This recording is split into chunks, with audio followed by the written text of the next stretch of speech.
Bonjour, bonjour. On s'attaque aujourd'hui au théâtre classique, au classicisme. Alors c'est parti. Donc comme vous le savez, le XVIIe siècle, on l'appelle le grand siècle. Pourquoi? Parce que c'est le siècle, grâce à Louis XIV, où les arts ont vraiment beaucoup rayonné. Donc pour mémoire, auparavant on a fait le XVIe, j'ai oublié de rajouter une petite.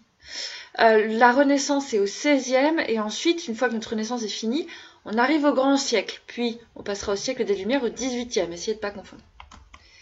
Alors, le grand siècle, c'est vraiment associé à la figure de Louis XIV, que vous connaissez, qui a pris l'emblème du soleil, du roi soleil, et qui va essayer de se mettre dans toute sa gloire, vraiment, qui va se mettre en valeur dans les arts, pas parce qu'il est mégalo, mais parce que ça permet de renforcer le pouvoir royal, le pouvoir central. On va voir ça ensemble. Donc, on a vu l'année dernière, ça va être compliqué ça, on a vu l'année dernière, on l'a vu il n'y a pas longtemps, le XVIe siècle, qui se termine avec l'assassinat d'Henri IV par Ravaillac. On va continuer, avec le XVIIe. C'est parti, vous pouvez sortir votre frise. Alors, Henri IV avait épousé, après avoir épousé Margot, il avait épousé Marie de Médicis et ils ont eu ensemble Louis XIII. Louis XIII a épousé Anne d'Autriche et on va mettre ça sur la frise. Non, pas d'abord on va mettre ça. Ensemble, ils ont eu après de longues années Louis XIV, qui a épousé Marie-Thérèse d'Autriche, et c'est tout, c'est simple, parce que le règne de Louis XIV est tellement grand qu'il n'y a pas grand-chose d'autre à retenir pour l'instant. Donc comme vous le savez, en 1610, Henri IV meurt assassiné par Ravaillac, par un catholique fou, à cause de l'édit de Nantes. Enfin, pas seulement, mais... à ce moment-là, les rois, la domaine royale, c'est le palais du Louvre, comme vous le savez, avec le palais des Tuileries. Bon, comme Louis XIII est trop jeune au moment où Henri IV meurt, c'est la femme de c'est la maman de Louis XIII, la mère de Louis XIII, Marie de Médicis, qui va être la régente. Donc vous vous rappelez, à cause de la loi salique, les reines n'ont pas le droit de gouverner. C'est que le fils aîné, même s'il est fou, même s'il est malade, etc., même si c'est un bébé, c'est que le fils aîné qui peut être le roi. Or, Marie de Médicis va un peu trop s'accaparer le pouvoir. Alors le problème déjà, c'est qu'elle est italienne, elle n'est pas française, donc elle ne sert pas... Enfin, c'est jamais bien d'avoir quelqu'un qui se prend pour le souverain alors qu'il n'est pas français. Et en plus de ça, elle va pas vouloir laisser le pouvoir à son fils, et puis elle est sous l'influence de deux favoris, un couple des intrigants, Concini, son famille c'est Concini, et Leonora, et ils prennent beaucoup trop de place à la cour, et on commence à craindre pour le pouvoir royal. Alors comment va faire Louis XIII pour récupérer le pouvoir avec ses chefs? Alors, on va d'abord mettre ça. Donc Henri IV, vous pouvez écrire que c'est le dernier roi de la Renaissance, et vous pouvez mettre dans le carré, moi je suis obligée de mettre en dessous, pour des raisons de lisibilité, vous pouvez mettre dans le carré que Henri IV se fait assassiner en 1610. C'est alors la régence de Marie de Médicis de 1610 à 1617, et en 1617, on va assassiner Concini, son favori, pour faire passer un message et pour reprendre vraiment le pouvoir. Donc non seulement il est assassiné, mais en plus on va bien... on va bien approfondir son assassinat, histoire de bien montrer que ici c'est le roi qui a le pouvoir et pas un favori. Voici donc Louis XIII qui peut monter sur le trône, Louis XIII avec sa figure un petit peu allongée. C'est un roi que j'aime beaucoup. Et donc Louis XIII a régné de 1617 à 1643 au moment de sa mort. Alors Louis XIII a pour premier ministre le cardinal de Richelieu, un personnage très très important. En effet, le cardinal de Richelieu, c'est lui qui va commencer à fonder un État moderne avec la centralisation. Alors la centralisation, ça veut dire quoi? C'est important en politique. En gros, un État qui n'est pas centralisé, c'est un État où certes, il y a un pouvoir souverain, donc à Paris, là le pouvoir royal, mais où il y a le pouvoir souverain laisse plein de petits pouvoirs locaux. Donc le seigneur, il y a le duc de Bretagne, il y a le comte, je dis n'importe quoi, le comte de Provence, il y a plein de petits pouvoirs locaux qui vont pouvoir percevoir des impôts sur leur territoire et qui vont avoir des prérogatives. Et ben ça c'est pas bon pour l'unité de la France. S'il y a plein de petits micro-pouvoirs un peu partout, je schématise. Du coup Richelieu va centraliser, donc il va prendre des pouvoirs qui avaient des pouvoirs locaux et il va les donner au roi de plus en plus. Par exemple, il y a certains impôts qu'à l'époque c'était on va dire pour schématiser, pour parler comme au Moyen-Âge, le seigneur local qui avait tel ou tel impôt. Ben maintenant c'est plus le seigneur local qui les a, hop, ça va directement à Paris. D'accord? Donc on centralise tous les pouvoirs et aujourd'hui, c'est le début de notre État. Aujourd'hui, on est dans un État hyper centralisé. Tout se passe à Paris, toutes les lois se votent à un endroit. Il n'y a pas des lois qui vont s'appliquer spécialement en Bretagne ou en Provence. Hein. Donc Richelieu va lancer ce phénomène de centralisation. Par ailleurs, donc ça retire un peu de pouvoir aux nobles. Par ailleurs, la grande mode à l'époque, hein, c'était pour les nobles, c'était de se battre en duel et de se tuer en duel. Donc toute la jeunesse était décimée par les duels, parce que c'était une question d'honneur, une question de noblesse. Et Richelieu et Louis XIII vont interdire les duels. Alors ils les interdisent 10 ans avant le Cid, ce qui est quand même un peu paradoxal. Mais on va encore une fois comme ça donner un petit coup aux nobles en leur interdisant un truc qui est vraiment propre pour eux à la noblesse. Et puis il n'y a pas de raison que les nobles aient le droit de tuer et pas les autres. Enfin, voilà. Par ailleurs, en 1535, Richelieu crée l'Académie française. Alors ça veut l'air de rien, mais c'est hyper important. En fait, avant, il n'y a pas d'unité du langage français. On peut écrire comme on veut. Donc c'est assez cool pour les dictées. Mais par exemple, ça faisait 200 ans qu'on disait je parlais et puis je parlois. Et pourtant, on continue à écrire je parlois. Donc Richelieu dit non, mais il serait temps de régler tout ça, de faire des règles de français. Il va créer l'Académie et il va demander aux académiciens de créer un dictionnaire de la langue française. Bon, les académiciens vont mettre des décennies pour le faire, puisque tout de suite après, on est en 1636, c'est le Cid, et ils vont s'occuper de gérer la querelle du Cid. Donc, voilà. Mais c'est l'Académie française qui va unifier, qui va donner les règles de langue française. Par exemple, est-ce qu'on doit dire les haricots ou les haricots? C'est l'Académie française qui décide, d'une certaine façon. Alors, Anne d'Autriche est la femme de Louis XIII, et quand Louis XIII meurt, elle va être à son tour la régente. Alors, on va déjà écrire ça, que Richelieu a été Premier ministre de 24 à 42. 24, c'est le moment où il est Premier ministre, 42, c'est le moment où il meurt. C'est hyper facile à retenir, c'est en miroir, 24-42. En 1626, Louis XIII et Richelieu interdisent les duels. Et enfin, donc je le mets sur la vie de Richelieu, hein, en 1635, c'est la création de l'Académie française. D'accord ? Alors, en 1643, Louis XIII meurt. Alors, Louis XIII et Anne d'Autriche ont mis des années, plein de pèlerinages pour avoir des enfants. Donc, ils ont eu leurs enfants assez tard. Ils ont 2 garçons. Regardez, c'est rigolo. À l'époque, on habillait les garçons en petites filles. Enfin, avec des robes, quoi. Louis Dieudonné, donné par Dieu, qui va devenir Louis XIV. Et Monsieur Philippe, qu'on va élever un peu dans l'ombre de son frère. Monsieur, c'est le titre qu'on donne au fils du roi, au frère du roi. Pardon. Et pour remplacer Richelieu, on va prendre le cardinal de Mazarin, qui va devenir le Premier ministre. Et le cardinal de Mazarin va un peu sauver le pouvoir royal. Regardez Anne d'Autriche avec son fils, on dirait une petite fille, c'est trop marrant, c'est trop mignon. Alors, qu'est-ce qui se passe une fois que Louis XIII meurt? Le pouvoir est affaibli parce que Louis XIV n'a même pas 4 ans, ou même pas 5 ans, pardon, et Anne d'Autriche n'est pas la reine, c'est la régente, donc le pouvoir est affaibli. Qui se dit, c'est le moment de reprendre du pouvoir qu'on m'a un peu piqué? Les nobles, notamment le prince de Condé. Alors on pourrait revenir, hein, c'est le tableau que je vous ai montré au début, c'est quand le prince de Condé est revenu pour demander pardon à Louis XIV à cause de la fronde. Et puis on pourrait parler aussi du suicide de son cuisinier, mais là on n'a pas trop le temps. Alors, où est-ce que j'en étais? Ah oui, donc, les nobles vont se révolter pour retrouver un peu de leur prérogative d'antan, pour pouvoir à nouveau avoir des impôts, enfin, voilà, pour retrouver certains privilèges qu'ils avaient. Il n'y a pas de raison que l'État soit centralisé sur le roi, disent-ils. Du coup, ils vont s'en prendre à Mazarin, le cardinal qui protège Anne d'Autriche et Louis XIV, et ça va aller très loin. Hein. Anne d'Autriche et Louis XIV vont devoir fuir Paris, aller à Saint-Germain, ça va aller très très loin. Bon, cette révolte des nobles va traumatiser Louis XIV, et en fait, ils vont obtenir l'inverse de ce qu'ils voulaient. Je vais vous expliquer pourquoi.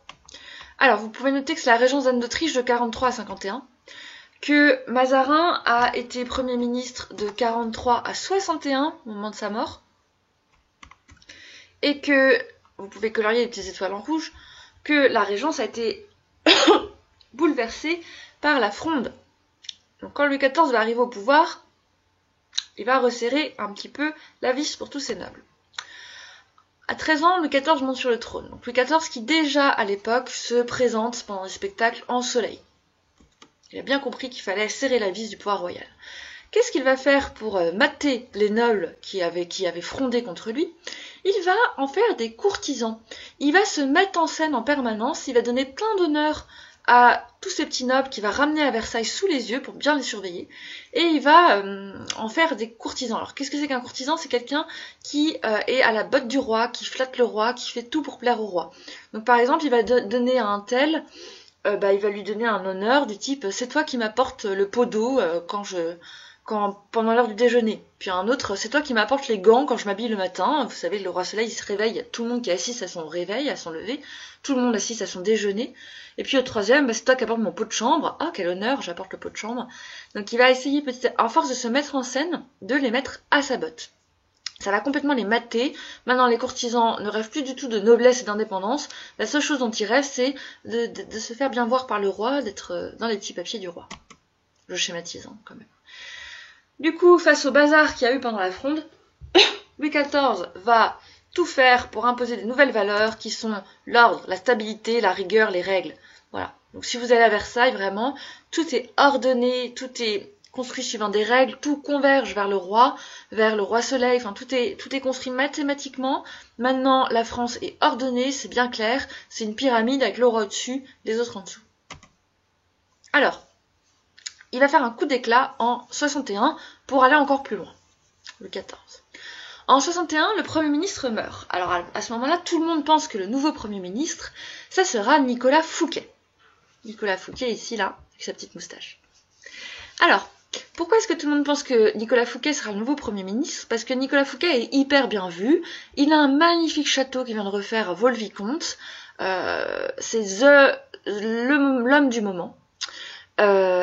Et en fait, ça va pas trop plaire au roi. Le roi, ça lui plaît pas trop que la devise de Fouquet, c'est quo no ascendam, jusqu'où ne monterons-nous pas. Donc le roi commence à se dire non mais pour qui il se prend celui-là? Et en 61, Fouquet va faire une immense fête à Vaux-le-Vicomte. Une immense fête, il y aura une pièce de Molière qui s'appelle Les Fâcheux, il y aura tout un défilé, enfin un truc extraordinaire. Tout le monde trouve ça génial, et le roi qui est invité n'accepte pas trop qu'on trouve qu'une fête qu'a donnée quelqu'un d'autre que lui est géniale. Du coup, qu'est-ce qu'il va faire? Il va trouver un prétexte d'impôt, question d'impôt, et il va faire arrêter Fouquet par D'Artagnan à Nantes. Non seulement il fait arrêter Fouquet, il le met en prison, mais en plus il ne reprend pas de Premier ministre. Maintenant, c'est pas qu'il règne tout seul, mais c'est que c'est la seule figure à la tête du pays. C'est donc la monarchie absolue. En revanche, il va prendre à Fouquet son peintre, le brun, son architecte, le veau, son jardinier, le nôtre, pour le château de Versailles. Facile à retenir. Une dernière chose manque à Louis XIV pour unifier vraiment le royaume autour de lui. Il n'est pas question, vous vous rappelez, avec l'édit de Nantes, Henri IV avait accepté les protestants dans le royaume. Eh ben, Louis XIV va dire, à peu près 100 ans, presque 100 ans après, c'est mort, hors de question que des gens aient pas la même religion que moi, que le roi, enfin, hors de question, c'est pas un facteur d'unité. Du coup, il va révoquer l'édit de Nantes avec l'édit de Fontainebleau, ce qui va relancer les guerres de religion. On va noter ça.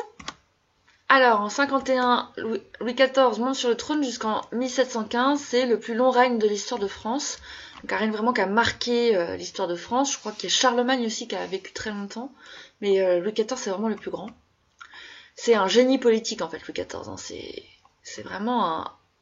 C'est pas un tyran, parce qu'il est quand même soumis à des lois. Par exemple, pour arrêter Fouquet, il est obligé d'avoir un prétexte d'impôt. Il va pas le mettre vraiment arbitrairement dans les geôles. Donc faut pas dire que c'est un tyran, que c'est un dictateur, ça c'est anachronique. Mais en revanche, c'est quelqu'un qui a compris comment consolider le pouvoir central. Alors, vous pouvez écrire qu'en 61, c'est l'arrestation de Fouquet par D'Artagnan, l'arrestation de Fouquet qui était le vicomte de Vaux-le-Vicomte. Vous pouvez écrire bien après la mort de Mazarin, voilà, à partir de 61, que c'est la monarchie absolue. En 82, la cour emménage à Versailles. Les travaux à Versailles sont finis, donc on quitte le Louvre pour aller à Versailles. Et en 85, c'est l'édit de Fontainebleau, on va s'attaquer aux protestants. Alors, on en vient au classicisme. Premièrement, le roi Soleil est un mécène qu'il faut glorifier. Alors, après l'assassinat d'Henri IV, le dernier roi de la Renaissance, Louis XIII et son premier ministre Richelieu ont voulu renforcer le pouvoir royal, notamment par la centralisation, c'est-à-dire le fait de concentrer les pouvoirs dans l'État central. Pardon. Ainsi, lorsque Louis XIII meurt et que le pouvoir est affaibli, parce que Louis XIV n'a pas encore 5 ans, la noblesse se révolte. C'est ce qu'on appelle la fronde. Je remets juste un peu ce que vous avez sur la frise. Louis XIV est traumatisé par cet épisode et il n'aura de cesse de renforcer son pouvoir. Il affaiblit les nobles en faisant des courtisans. Attention, il n'y a pas de T à courtisan, on ne dit pas une courtisante. En faisant des courtisans des nobles et il se met constamment lui-même en scène. Il fait arrêter le surintendant des finances, Fouquet, après que celui-ci, j'ai fait une faute, après que celui-ci a donné, et pas est, après que plus un indicatif, après que celui-ci a donné une fête trop grandiose à Vaux-le-Vicomte. Bon, c'est pas la seule raison, hein, mais disons que c'était le truc de trop, cette fête trop grandiose. Alors, pour ce qui est des arts, quand vous êtes un roi et que vous voulez être mis en avant, il vous faut contrôler les arts, la peinture, la littérature, le théâtre. Alors, qu'est-ce qu'on fait? Les arts doivent être un reflet de cette force, de cette grandeur, de cette stabilité. Toute œuvre publiée doit avoir son approbation. Alors, premièrement, du coup, c'est lui qui approuve, alors c'est pas lui directement, c'est ses ministres, qui vont approuver les œuvres. Donc vous ne pouvez pas imprimer une œuvre si vous n'avez pas le privilège du roi imprimé dessus. C'est lui qui a le privilège de l'impression. D'accord ? Du coup, au XVIIIe siècle, des œuvres qui seront censurées n'auront pas le privilège du roi, on les publiera de façon anonyme, anonyme à l'étranger, par exemple, c'est ce que fera Voltaire. Deuxièmement, c'est lui qui donne les pensions. C'est-à-dire que c'est lui le mécène. Donc un mécène, c'est quelqu'un qui soutient financièrement les artistes. Par exemple, si vous voulez donner de l'argent au musée du Louvre, vous serez mécène du musée du Louvre. Alors, à cette époque, il y a, comment il s'appelle, Chaplin, que Colbert charge de faire une liste des artistes qui auront le droit à une pension, qui auront le droit à avoir de l'argent un peu tous les mois, juste parce que c'est des artistes. Donc celui qui a l'énorme pension, le top du top à l'époque, c'est Corneille. Et puis Racine, le jeune homme, va petit à petit essayer d'avoir lui aussi une pension. Il n'arrivera jamais à avoir aussi bien que Corneille, mais il essaye d'avoir une pension bien comme Corneille, donc il va écrire des poèmes pour flatter le roi, des choses qui vont mettre le roi en valeur, et puis il va obtenir, le grand but à l'époque c'est d'obtenir sa pension, vous avez compris. Pardon. Alors, deuxièmement, le classicisme, l'idée du classicisme, c'est qu'on cherche à atteindre le beau par des règles. Le classicisme est le courant littéraire lié au règne de Louis XIV, la deuxième moitié du XVIIe, et ça recoupe les auteurs qui veulent atteindre par des règles la beauté des œuvres antiques. Donc je veux faire des choses aussi belles que l'Antiquité. Pour cela, je vais suivre les règles, si possible des règles qui étaient déjà dans l'Antiquité. Donc le grand type qui avait théorisé un peu les règles des arts à l'époque, c'est Aristote, et c'est l'époque où on redécouvre Aristote, donc on va essayer d'appliquer ces règles. Alors, on n'est pas obligé de le faire. Il n'y a pas... c'est pas une loi comme quoi on doit appliquer les règles, mais c'est qu'en fait on le fait naturellement, parce qu'on se dit que c'est comme ça qu'on aura des choses belles. Mais on n'est pas obligé. Par exemple, Molière n'applique pas toujours les règles. On va voir ça ensemble. Donc pour faire court, au début du XVIIe, c'est le baroque. Le courant du baroque, c'est un courant qui est un joyeux bazar. Donc là, vous voyez la peinture, il y en a partout, on ne sait pas où regarder, il y a une prolifération de choses, plein de couleurs, c'est pas droit, on en a plein les yeux, paf. Le classique, avec ses règles, avec toutes ses normes, vient rendre de la stabilité à tout ça. Deuxième exemple, en architecture, voilà une église baroque, donc il y en a partout, ça dégouline de volutes, de fumée, de choses comme ça, de trompe-l'œil. Paf, le classicisme avec Versailles, ça apporte des règles et de la rigueur. Donc le classicisme, c'est une réaction au baroque. Alors, puisqu'il faut aussi des règles dans la langue française, on l'a déjà mis sur la frise, les auteurs veulent respecter une langue française parfaite dans la ligne de la création de l'Académie française par Richelieu en 1635. Donc si vous lisez du Racine par exemple, la langue française est à son maximum de perfection. D'accord ? J'ai atteint, en respectant des règles extraordinaires, bien faites, les règles de versification à la virgule près, j'ai atteint la beauté en respectant des règles. Alors, le principe aussi c'est que la pièce soit équilibrée et qu'elle soit vraisemblable. Donc si vous allez au théâtre, il faut que l'action, vous restez quelques heures dans la salle de théâtre, donc il faut que l'action, elle dure pas plus de 24 heures, sinon c'est pas crédible. Il faut que l'action, elle ne change pas de lieu, parce que vous n'avez pas changé de lieu, donc c'est pas crédible. Et il faut que l'action soit pas trop compliquée. Alors, ça c'est la règle des 3 unités, qui est exprimée par Boileau. Cette phrase, elle doit être apprise par cœur. Qu'en un lieu, qu'en un jour, un seul fait accompli tienne jusqu'à la fin le théâtre rempli. Qu'en un lieu, unité de lieu. Qu'en un jour, unité de temps. quand un seul fait accomplit unité d'action, c'est ça ce qui va faire que les gens vont rester dans ton théâtre et vont réussir à suivre ta pièce. C'est la règle des 3 unités. De plus, il faut que l'action soit vraisemblable, il faut que ce soit logique, et il faut qu'elle soit bienséante. C'est-à-dire qu'on ne montre pas ce qui choque la bienséance, on réserve hors de scène, ça se dit obscène, hors de scène c'est obscène, les scènes soit sanglantes, soit peu élégantes, donc les scènes sexuelles. Donc en gros, le duel de Rodrigue et du comte, ça se fait en dehors de la scène, on ne montre pas la scène sanglante. Pareil, si jamais vous avez une scène où on a des amoureux qui doivent s'embrasser, qui doivent faire je sais pas quoi, on le fait certainement pas sur scène, on le fait ailleurs, on le fait hors de scène, d'accord ? On ne montre pas des choses pareilles au XVIIe siècle. Ces règles, la règle des 3 unités, la règle de bienséance et la règle de vraisemblance, elles sont issues d'un livre d'Aristote qu'on est en train de redécouvrir, La poétique d'Aristote. Ça c'est bien pour une intro, pour une phrase d'accroche.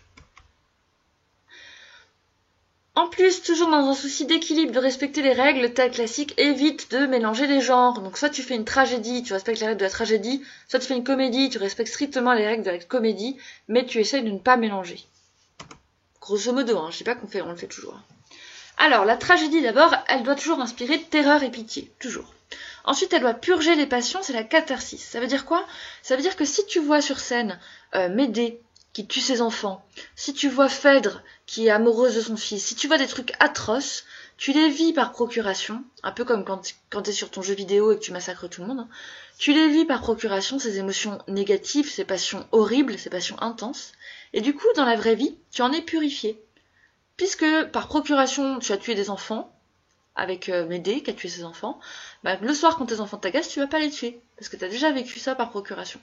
Je schématise à mort, mais grosso modo, la catharsis, c'est ça te purifie de tes passions mauvaises. Donc ça doit inspirer terreur et pitié, ça doit t'impressionner sur les choses atroces qui se passent. C'est soumis à la fatalité. La fatalité, ça veut dire qu'il n'y a aucune issue heureuse qui est possible. Dès la première scène, on sait que la mort va arriver. Et enfin, ça met sur scène que des personnages de très haut rang, des empereurs et des rois, ou alors des personnages mythologiques. Il n'y a jamais de bourgeois, de pauvres types dans les tragédies. En revanche, dans la comédie, on met en scène des personnages de plus basse extraction. Donc pas de roi, pas de grand empereur. Souvent, ils sont tirés de la farce ou de la commedia dell'arte. Donc la farce, c'est quoi ? Quand vous faites des tomates farcies, la farce, c'est ce qu'il y a à l'intérieur de vos tomates. Et ben, quand vous faites une pièce de théâtre, à l'intérieur de cette pièce, dans les entractes, vous faites des mini-sketchs, un peu d'une certaine façon. Et ça, ce sont des farces. Donc la farce, c'est un truc, un type de théâtre qui est très sketchique, ça se dit pas, mais vous voyez compris ce que je veux dire. Avec toujours, c'est du gros comique, je donne des coups de bâton sur quelqu'un, il se baisse et c'est l'autre qui reçoit le coup de bâton. Il y a un amant, ma femme est avec son amant, elle cache son amant dans le placard. Enfin, c'est vraiment du gros comique bien lourd, mais très drôle. Et la commedia dell'arte, qu'est-ce que c'est ? C'est du théâtre italien, où en gros, chacun, c'est toujours les mêmes personnages, hein. Arlequin le valet, Isabelle et Lélio les amoureux, le vieux Pantalon. On vous donne un canevas, Pantalon veut épouser Isabelle, mais Lélio veut pas. Et ensuite vous improvisez dessus en faisant beaucoup d'acrobatie, voilà, c'est de l'impro. Donc, la comédie, elle est tirée de la farce et de la commedia dell'arte, mais c'est pas pour autant qu'elle est pas sérieuse. En fait, elle doit quand même faire réfléchir le lecteur, et elle doit le mettre face à ses défauts. Bref, corriger les mœurs par le rire, ce qui se dit en latin castigat ridendo mores, ça c'est dans la préface de Tartuffe. Alors, c'est-à-dire que si vous voyez au théâtre un avare, un malade imaginaire, un bourgeois gentilhomme, un misanthrope, on va prendre l'avare, vous vous moquez de lui pendant des heures parce qu'il est avare, vous riez de son avarice et de ses défauts, bah du coup en rentrant chez vous, est-ce que vous allez être avare ?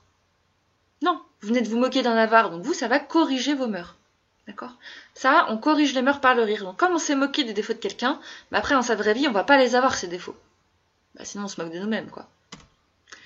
Enfin, on peut donc dire que ce soit chez les dramaturges, donc les dramaturges, ce sont les auteurs de théâtre, Corneille, Molière, Racine, dans l'ordre, ou chez les moralistes, comme La Fontaine et La Bruyère, l'idéal classique, c'est d'instruire et plaire. En latin, ça se dit docere pour instruire, comme dans docteur, et placere pour plaire. Il faut connaître cette devise par cœur, comme castigat ridendo mores. En gros, je vous présente les auteurs classiques, en étant schématique. Corneille, C'est la grosse star avec le Cid en 1636, celui qui règne sur la scène depuis voilà, des décennies. Molière, c'est le comique, il essaye de faire du tragique, il n'y arrive pas, il est trop drôle, il est sympa comme tout. Racine, c'est le jeune ambitieux, celui qui va essayer de détrôner Corneille, bon, il va finir par y arriver, et qui va devenir un courtisan. Il va même trahir Molière pour ça. La Fontaine, c'est un ami de Fouquet. Alors quand il a vu l'arrestation de Fouquet, vraiment, ça l'a rendu un peu amer sur le pouvoir. Donc c'est un grand libertin qui a complètement laissé tomber sa femme pour courir les actrices, d'une certaine façon, mais qui est un peu amer dans ses fables sur la nature humaine. La Bruyère, celui qui a écrit les caractères, qui observe ses contemporains. Et enfin, Boileau, qui a écrit l'art poétique, donc qui donne les règles et qui explique quelles sont les règles du classicisme. Vous connaissez tous le moyen mnémotechnique, cette petite phrase, la corneille perchée sur la racine de la bruyère, Boileau, de La Fontaine, Molière, ça permet de vous rappeler de ces auteurs classiques. Enfin, on termine avec le vocabulaire théâtral, mais ça, il faut connaître ça par cœur, si vous ne connaissez pas, c'est pas la peine de venir en français. Alors, premièrement, un auteur de poésie, c'est un poète, un auteur de pièces de théâtre, c'est un dramaturge. Deuxièmement, la scène d'exposition, c'est la première scène où on vous présente un peu les enjeux de la pièce, les personnages, le lieu. C'est l'équivalent de l'incipit dans le roman. La dernière scène, l'équivalent de l'excipit, c'est le dénouement. Pardon. Voilà. Alors, très important en théâtre, il faut toujours, si vous faites un commentaire de théâtre, si vous ne parlez pas de la mise en scène, si vous ne prononcez pas le mot mise en scène, c'est que vous êtes passé à côté de quelque chose. La mise en scène, c'est l'art de faire représenter la pièce, de les guider dans leur jeu, de choisir ce qui les entoure. Il y a 5 éléments de la mise en scène, 5, à connaître par cœur. Les costumes, on va choisir, donc c'est pas la même chose, par exemple, récemment, la grande mode, ça a été de changer Tartuffe qui se passe, où Tartuffe c'est un dévot chrétien, et ben on a changé, par exemple, on va le mettre dans un pays qui est très très islamisé, et il suffit juste de changer les costumes et le décor pour changer de religion, et la pièce en fait prend une toute autre dimension. Le jeu, donc tout ce qui concerne les acteurs, comment ils vont jouer, comment ils vont faire, est-ce qu'on va choisir un jeu plutôt tragique, plutôt comique, qu'est-ce qu'on va choisir de faire résonner, est-ce qu'on va choisir des acteurs vieux, jeunes, ça change tout, hein. Ça change tout, suivant les acteurs qu'on choisit, ça change tout. Par exemple, ou alors, si vous changez la couleur de peau d'un acteur, ça peut complètement changer le sens de la pièce, c'est pareil. Donc voilà, prenez ça en compte, réfléchissez-y. Enfin, la musique et la lumière, vous savez que si une scène, on la met avec une musique tragique et une musique comique, ça donne pas du tout le même effet. Hein. La réplique, c'est la parole d'un personnage. Une réplique qui est longue, mais où il y a quelqu'un pour l'entendre sur scène, c'est une tirade, sans i. En revanche, une réplique qui est longue, où il n'y a personne sur scène, c'est un monologue. Donc souvent, vous confondez tirade et monologue. La monologue, c'est vraiment quand on parle tout seul. Il n'y a personne en face de nous. Et du coup, pourquoi est-ce qu'on parle tout seul? Toujours pour 2 raisons. Soit parce qu'on a envie de parler, parce qu'on a des sentiments forts. Soit c'est parce qu'on veut prendre une décision. Donc comme le Cid, est-ce que je vais perdre ma maîtresse ou est-ce que je vais perdre l'honneur de ma famille? Je réfléchis, je prends ma décision. Alors, un aparté, c'est quand vous parlez et qu'un des personnages sur scène n'est pas censé l'entendre. Donc moi, j'ai dit que c'était à l'intention du public, ça peut aussi être à l'intention d'un autre personnage. Donc par exemple, ici, vous voyez, on a lui, le monsieur, qui dit à elle, la dame, d'essayer de lui piquer au vieux un billet dans sa poche. Bon, le vieux, il est à 1 mètre du type, donc il entend, enfin l'acteur, il entend, quoi, je veux dire. Si le spectateur entend, il entend aussi. Mais dans les conventions, comme c'est un aparté, c'est dit à part, on fait comme s'il n'entendait pas. C'est tout ça, voilà. Un aparté, c'est quand quelqu'un n'entend pas sur scène une réplique qui a été dite à part, alors que dans les faits, il l'entend forcément. Enfin, je veux dire. À moins qu'on engage un acteur sourd, mais ça serait pas très intéressant. Alors, l'inverse d'une tirade, ce sont des stichomies. Regardez comme c'est joli ce mot. C'est quand on enchaîne des répliques très rapidement. Je te hais, moi je te hais encore plus. Franchement, t'es qu'un crétin, mais toi t'es une grosse crétine, etc., etc. Donc souvent, c'est dans un conflit. On parle très vite, on enchaîne les répliques, et c'est assez dur à jouer pour les acteurs, mais c'est un petit défi. Enfin, le moment important à connaître, c'est la double énonciation. La double énonciation, c'est le fait que quand vous parlez au théâtre, vous parlez pas seulement à l'autre personnage, vous parlez aussi au public. Parfois, on a même une triple énonciation, et on ne comprend pas forcément les mêmes choses. Par exemple, si vous faites de l'ironie, le public peut comprendre que vous faites de l'ironie, en revanche, le spectateur en face, enfin le personnage à qui vous parlez, lui, il prend ça au premier degré. Donc en fait, la même parole n'est pas entendue de la même façon des 2 côtés. Alors je vous donne un exemple où il y a de la triple énonciation. Alors cet exemple, c'est Denise, à qui on doit amener un jeune homme qui va être son futur mari. Donc Denise avait paniqué à l'idée de rencontrer ce type, elle s'est dit mais s'il me plaît pas, si c'est un crétin, si c'est un imbécile, s'il est affreux, qu'est-ce que je vais faire, etc. Donc elle demande à sa copine, Isabelle, oui elle s'appelle Isabelle on va dire, Isabelle, elle lui dit écoute, je vais me cacher derrière le fauteuil, tu vas l'accueillir, et tu vas me lancer un mot de code pour me dire s'il est bien ou pas. Comme ça, s'il est pas bien, je reste caché, je le rencontre pas, j'ai pas envie de le voir. Alors, le mot de code, ça va être que on va faire un acrostiche, c'est-à-dire que tu vas parler et chaque première lettre de tes mots va me donner un indice sur qui il est. Alors, Denise se cache, Isabelle accueille le futur mari, et le futur mari est super, super beau. Vraiment, c'est le parfait, il est gentil, il est trop cool, enfin voilà, le BG quoi. Alors Isabelle se dit, bon, il est quand même pas mal, ou si je pouvais le piquer à Denise, ça serait sympa. Donc voici ce qu'elle va dire à ce jeune homme, oui, bah vous savez, les abrutis idéalisent Denise. Bon, alors cette réplique, des abrutis idéalisent Denise. Le jeune homme, il va entendre, ah bon, Denise est idéalisée par les abrutis, bah ça doit dire que, bah elle doit pas être si terrible, la mince, elle doit pas être si bien que ça, ma future femme, je vais peut-être pas l'épouser. Elle, qu'est-ce qu'elle entend? Elle se rend compte que les lettres forment L-A-I-D, et elle se dit « Oh non, mince, il est laid, oh non, oh bah je veux pas sortir, hein, j'ai pas envie de le rencontrer. » Enfin, le spectateur voit très bien ce qui se passe, et lui il comprend une troisième chose différente. Lui il comprend que Isabelle, elle fait ça parce qu'elle va essayer, en fait, de lui piquer son mari, de lui dire surtout pas sortir pour que, et à lui que, enfin, vous avez compris quoi, elle va essayer de faire en sorte qu'elle ne voit jamais son beau gosse de mari, et que le mari pense que Denise est idéalisée, donc finalement qu'il se rabatte sur elle. Voilà. Donc ça c'est un exemple de double énonciation et même de triple énonciation. Quand on est au théâtre, on n'analyse pas ça comme un roman, on n'analyse pas ça comme un poème, on analyse vraiment ça comme du théâtre. Donc il faut parler de l'énonciation, il faut parler de la mise en scène. Je compte sur vous. Allez, à la prochaine.